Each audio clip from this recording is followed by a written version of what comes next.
大家好，我係神田汽車音響啊！今日講啲乜嘢呢？我不如話俾大家聽。其實好多人都問我哋咧，汽車音響裏邊咧有冇一個框架或者有冇一啲準則？某程度上係有，但喺我角度唔應該要有。咁點解呢？因為每一個國家或者每一件產品文化唔同，出嘅嘢就肯定唔同。咁但係人又有咁多，咁係咪每樣嘢都係得單一嘅產品嚟推出呢？我相信唔會。就算講雪糕啊，都好多種口味，每個國家嘅雪糕都不一樣啊，係咪？咁我今日做啲乜嘢呢？咁我今日咧會帶大家去馬來西亞，因為咧小弟咧神田汽車音響咧就參加 CAMP 呢一個組織，喺全世界呢啲汽車音響嘅組織裏邊啊，大話嚇都有10至8個㗎。咁呢10至8個裏邊咧，佢哋個個咧自己嘅規矩咧嘅原則啊都有啲唔同嘅嚇。記住啊，有啲唔同可以話俾你聽，係可以好大嘅變化嘅。咁我今日咧就帶大家去馬來西亞去 camp，我哋睇住我哋去上堂。咁我都同大家講聲。咁汽車音響比賽好多人問，哇，咪靚聲咪得咯？咁但係點樣評分啊？點樣個準則？今日咧我都話俾大家一齊去聽，睇到攞到入邊嘅乜嘢感受。咁好啦，其實裏邊有2個課程嘅。咁我終於同貴師傅商量咗咧，參加其中一個。有邊2個啊？有一個咧就係話，如果你係參賽者，你必須要熟讀裏邊嘅規則而去取到分數嘅。第二個咧就係考呢個國際評判，如何去比分。嗱，呢度一定咧有另一種嘅學習嘅態度。咁點解咧？因為你去評分就唔係參賽取分，去評分一定要平常心。咁仲有一樣嘢就係話，如果我哋做咗國際嘅裁判，可能將來有機會台灣啦、新加坡啦、馬來西亞啦、泰國啊等等嘅地方，我哋可以周圍去做一個評判。咁我相信咁樣咧，先聽到當地嘅文化或者更加多嘅器材嘅配搭啊！有陣時配搭都好緊要噶嘛，咁我就可以聽多啲。咁邊一樣嘢又有啲咩新嘅突破？所以你問我冇框架，如果下下用框架嚟框死自己，唔肯跳出呢個框框，我相信學習咧速度一定必須會好慢嘅。咁好啦，咁我今日就帶大家一齊跳出個框框，睇個 cam，我哋學到啲乜嘢？仲有提大家，我哋會去到當地咧專改 Alpha 一間鋪頭嘅，咁啊帶大家睇睇都幾有規模嘅。據我所知，咁其實我就未去過，但係我收到個信息咧就係話佢個 party room 咧非常之靚嘅。咁咧而家我哋直接飛去馬來西亞啦。不過臨飛之前記得啊，中意關於汽車音響記得訂閱撳埋隔離嘅鐘仔。有關於汽車音響唔明白記得 WhatsApp 喺 Facebook 同埋 YouTube channel 一定有我 WhatsApp 嘅，我 WhatsApp 係回覆得最快嘅。好啦，唔同大家講啦，而家飛啦！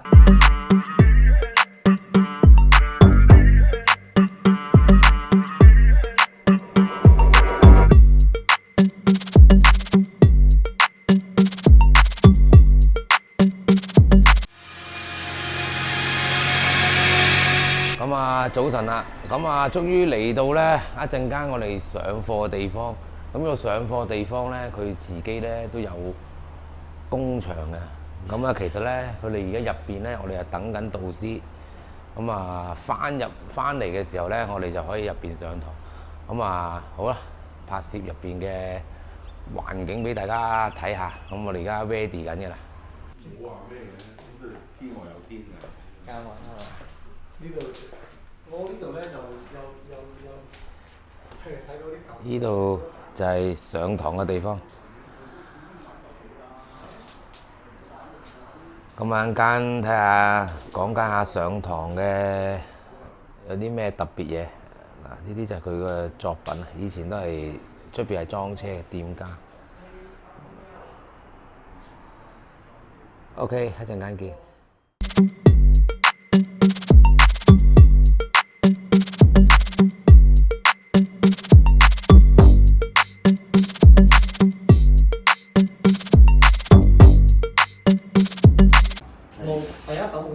第一首係俾你去感覺一下，你應該將嗰個音量放到去邊度？你係用咩分音量嚟聽？都正話聽咗左右中間，跟住左中右。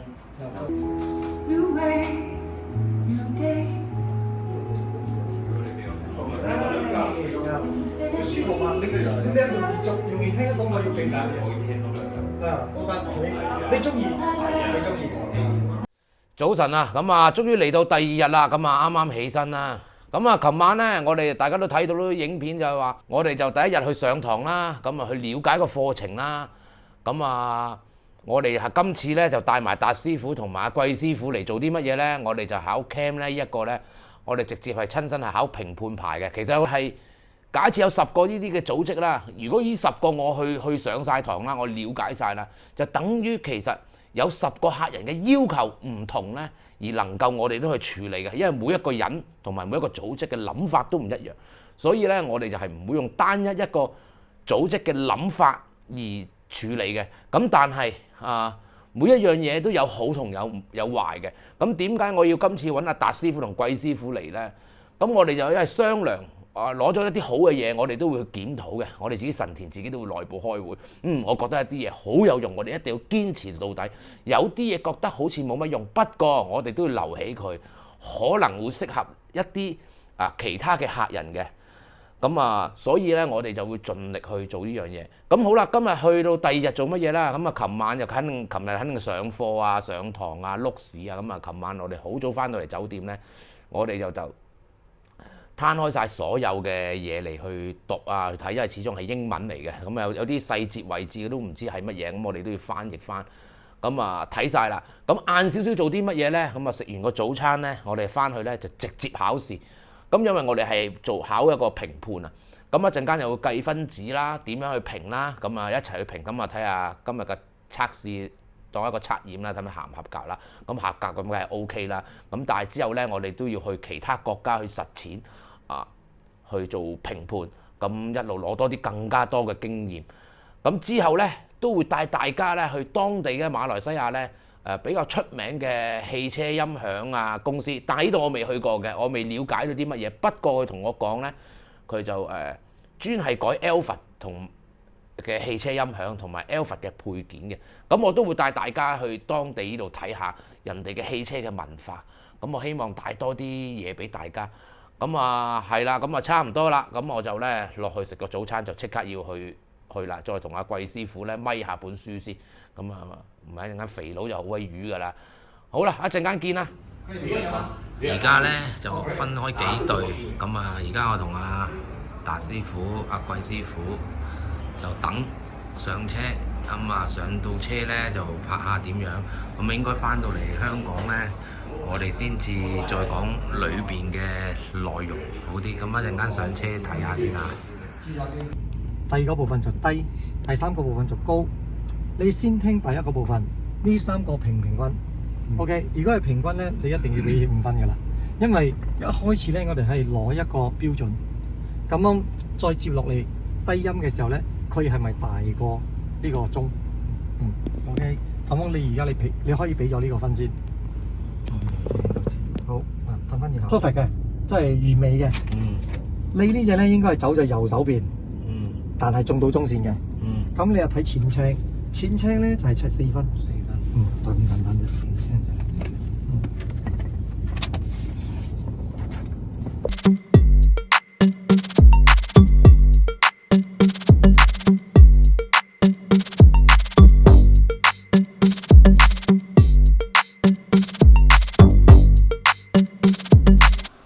終於咧，而家第2日咧，我哋又嚟到同大家講咗。咁我相信咧，呢度嘅 Alphard咧，而家眼前應該有20-30部。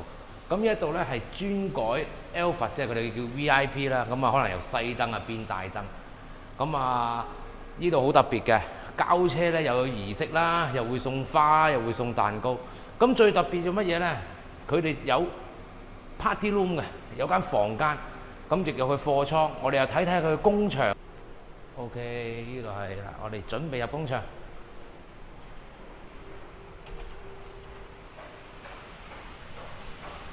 咁呢個就係佢哋嘅工場啦。嗱，真係㗎，全部都係 Alphard 凌志啲 Velfly 嗰啲，全部都係嘅。咁我哋睇下佢點樣去拆散。我諗喺香港嘅地方咧，你都好難見得到啦。換新款嘅鬼面罩頭泵把內飾。咁而家師傅咧就將我哋即係香港灰色頂米籠變為黑頂。咁而家師傅喺度 ready 啦。咁我哋而家師傅準備鋪上去啦，我哋可以研究下。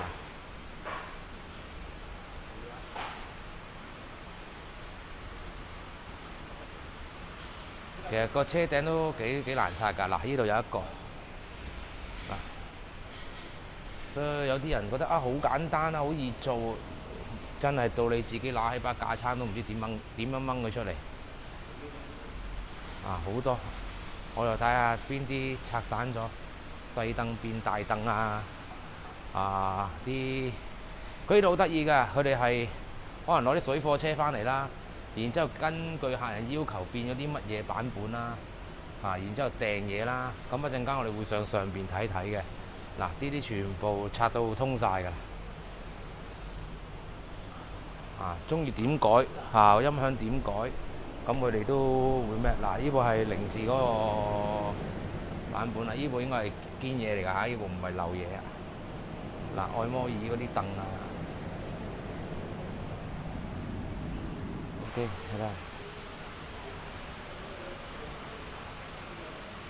咁師傅相當有經驗啊。好，我哋而家上去。OK 啦。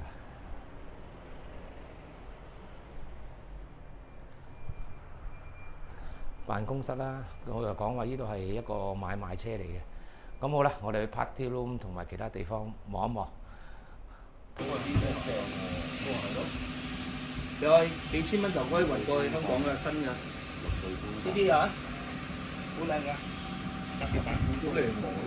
而家就帶大家進入 VIP 嘅房間啊！大家睇下成個卡拉 OK 酒吧咁。喂，我睇下。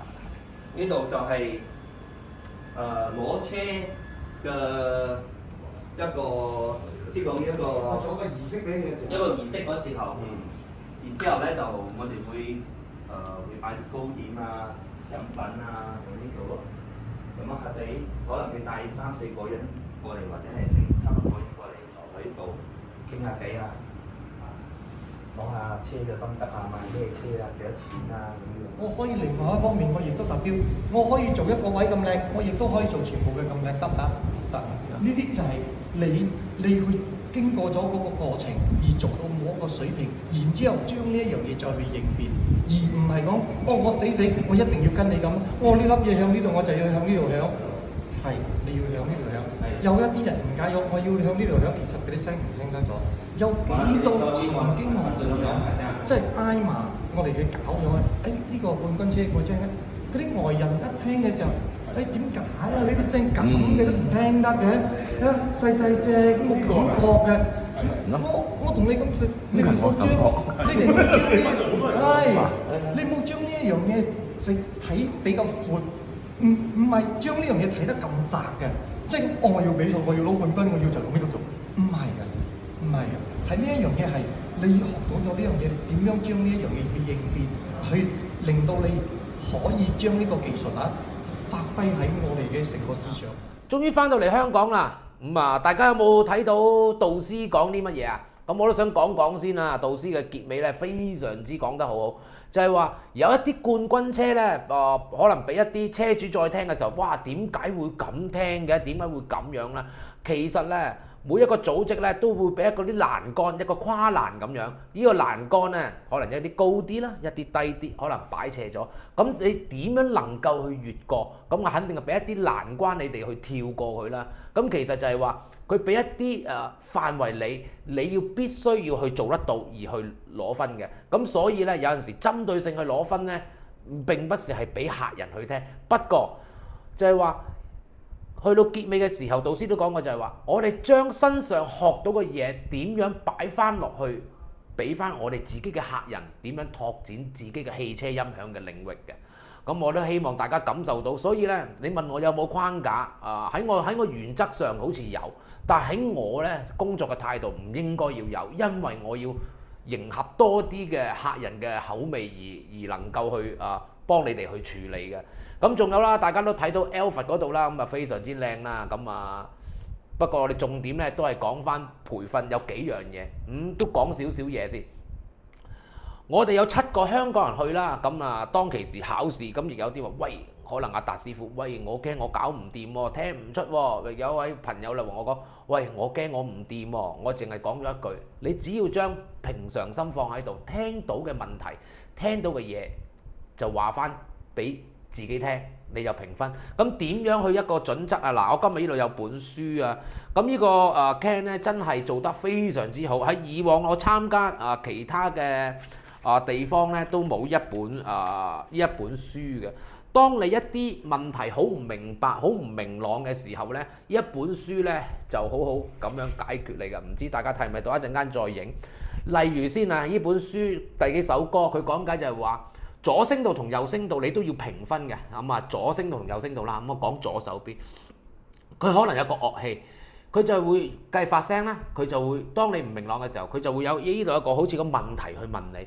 你而家聽到喺 A 處嘅出邊啦，出邊嘅幾多？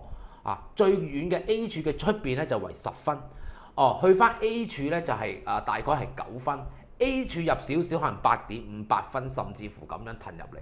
亦右手邊同類型，咁當其時咧我就係評咗呢個叫做大概係8.5分嘅 ，OK， 咁呢個係我評係咪？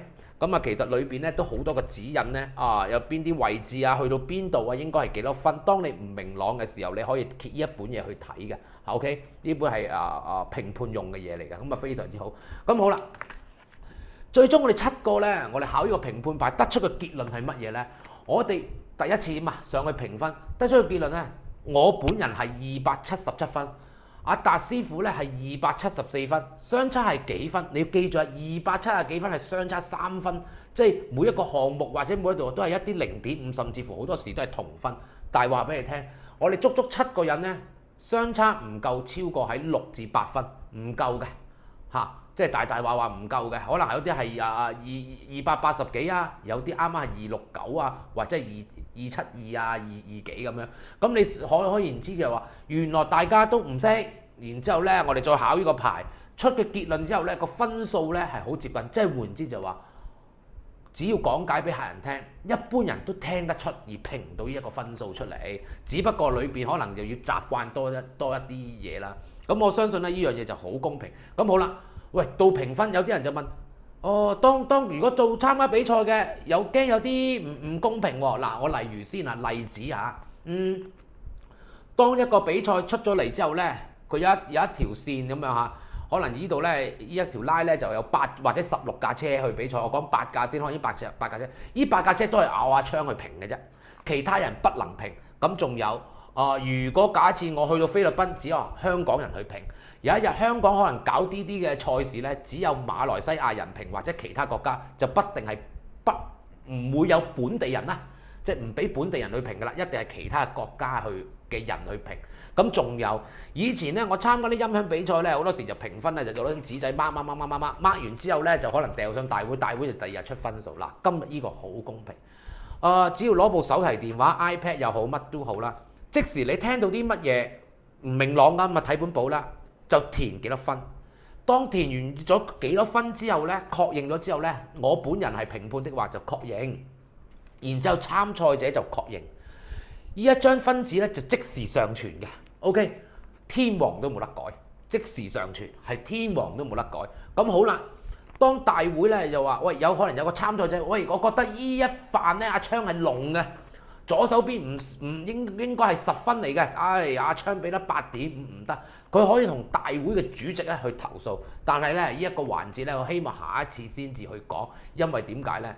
唔係下下人投訴都會有着數啊！呢樣嘢非常之好，咁所以咧，今次呢個 camp 咧俾我去參加咧，我獲益良多。咁仲有真係真正咧，令到咧好容易聽到一啲嘢，咁教我哋去點樣去聆聽呢一首歌啦，俾一啲樂器。咁如果有一啲客人都好想知道係啲乜嘢歌嘅，咁不妨落嚟神田揾我睇下盡可能去話俾你聽邊一首歌啊，或有3首歌咧都幾有主力嘅。咁我覺得聽落去咧亦評判都會寫住呢首歌佢帶動到你啲乜嘢咧，你而感覺到啲乜嘢，你就評佢好高分。咁你亦都可以落嚟揾我攞一首歌，然之後咧自己試下評測下自己 O 唔 OK 啦咁啊套音樂，咁啊仲有啦，咁啊可能呢本書都想有啲人想睇下嘅，咁啊都可以落嚟望下，俾就冇啦，因為只得一本嘅啫。